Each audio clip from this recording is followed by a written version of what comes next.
হচ্ছেন মিয়া আমিরুল। আমিরুল, জানাবেন আলোচনায় কোন বিষয়গুলো গুরুত্ব পাচ্ছে?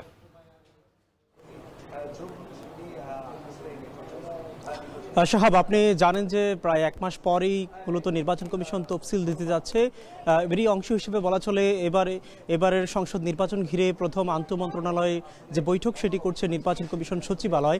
আমরা যেমনটি দেখেছি এখানটায় কিন্তু বিভিন্ন মন্ত্রণালয়ের যে প্রতিনিধি যারা রয়েছেন তারা উপস্থিত রয়েছেন, সেই সাথে প্রধান নির্বাচন কমিশনার সহ কমিশনের অন্যান্য সদস্যরাও কিন্তু এখানটা উপস্থিত রয়েছেন। মূলত নির্বাচন ঘিরে যেহেতু বিভিন্ন মন্ত্রণালয়ের একটি কাজের যোগসাজশ কিংবা তাদের একটি সমন্বয় থেকে থাকে, সেটি নিয়ে মূলত আলোচনা হচ্ছে আমরা যেমনটি এখন পর্যন্ত জানতে পেরেছি। এবং বিশেষ করে যেহেতু ফেব্রুয়ারির শুরুর দিকে নির্বাচন হওয়ার একটি কথা চলছে চারিদিকে, সেই ক্ষেত্রে হয়তোবা এখানটায় যেমন শিক্ষা মন্ত্রণালয়ের একটি বিষয় থাকে, তাদের যে একাডেমিক কাজগুলো রয়েছে সেটি কিভাবে সমন্বয় হবে, এবং সেই সাথে আবহাওয়া অধিদপ্তর থেকে শুরু করে বেশ কিছু বিষয় কিন্তু এখানে একটি বিষয় থাকে যে আসলে নির্বাচনের সময় কী ধরনের আবহাওয়া থাকতে পারে সেটি নিয়ে হয়তোবা নির্বাচন কমিশনকে তারা অবগত করবেন।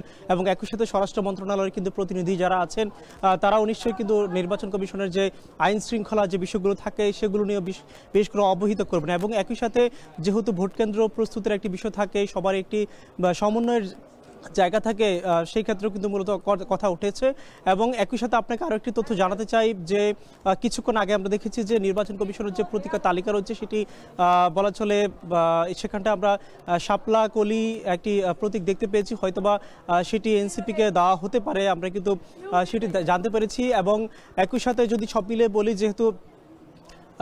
যেহেতু সকালেই জামাত সহ বেশ কয়েকটি রাজনৈতিক দল তারা বেশ কয়েকটি দাবিতে এসেছে, বলা চলে নির্বাচন কমিশন সচিবালয়ে সব মিলিয়ে তফসিল ঘিরে বেশ জমজমাট একটি পরিস্থিতি। আমরা আপনাকে ব্রিফিংয়ের মধ্য দিয়ে আরও নিশ্চিতভাবে জানাতে পারবো যে আসলে মূলত কোন কোন বিষয়ে মূলত সিদ্ধান্ত হয়েছে। শাহাব, আমিরুল, আপনার কাছ থেকে আরও একটা বিষয়ে জানতে চাই, সেটা ইসি কি তাদের প্রতীকের তালিকায় শাপলাকলি যুক্ত করেছে কিনা, এ ব্যাপারে বিস্তারিত জানাবেন আমাদেরকে।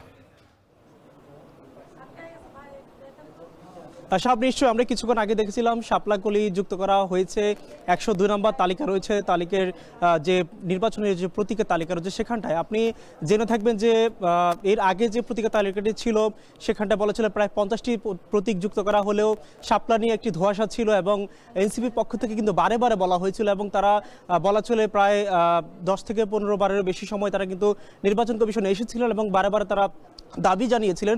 এবং দলটির পক্ষ থেকে প্রায় 7 থেকে 9টি তারা নমুনা দেখিয়েছিলেন যে তাদেরকে শাপলার পরিবর্তে, যেহেতু শাপলাকে জাতীয় প্রতীকের একটি অন্যতম উপাদান হিসাবে আমরা জানি বা আপনি দেখে থাকবেন হয়তোবা, সেই ব্যাপারে কিন্তু নির্বাচন কমিশন যখন বলা হয়েছিল যে জাতীয় প্রতীকের তালিকায় এটি থাকায় এটি দেওয়ার সুযোগ নেই, পরবর্তীতে কিন্তু নির্বাচন কমিশনকে বারে বারে বলা হয়েছিল এবং নির্বাচন কমিশনও কিন্তু বলেছিল তারা হয়তোবা দিবে কিনা তারা ভেবে দেখবে। এবং সবশেষ যে বিষয়টা হয়েছিল সেটিও কিন্তু আমরা দেখেছিলাম যে এনসিপি তারা বলছিল যে তারা শাপলা ছাড়া নিবন্ধন নিবে না। হয়তোবা এখন যদি শাপলাগুলি প্রতীকের তালিকায় যুক্ত করা হয়েছে, বলা চলে এনসিপি শাপলা প্রতীক হয়তোবা পেতে যাচ্ছে শাপলা কলি নামে, সেটি সময়ে বলে দিব হয়তোবা। শাহাব,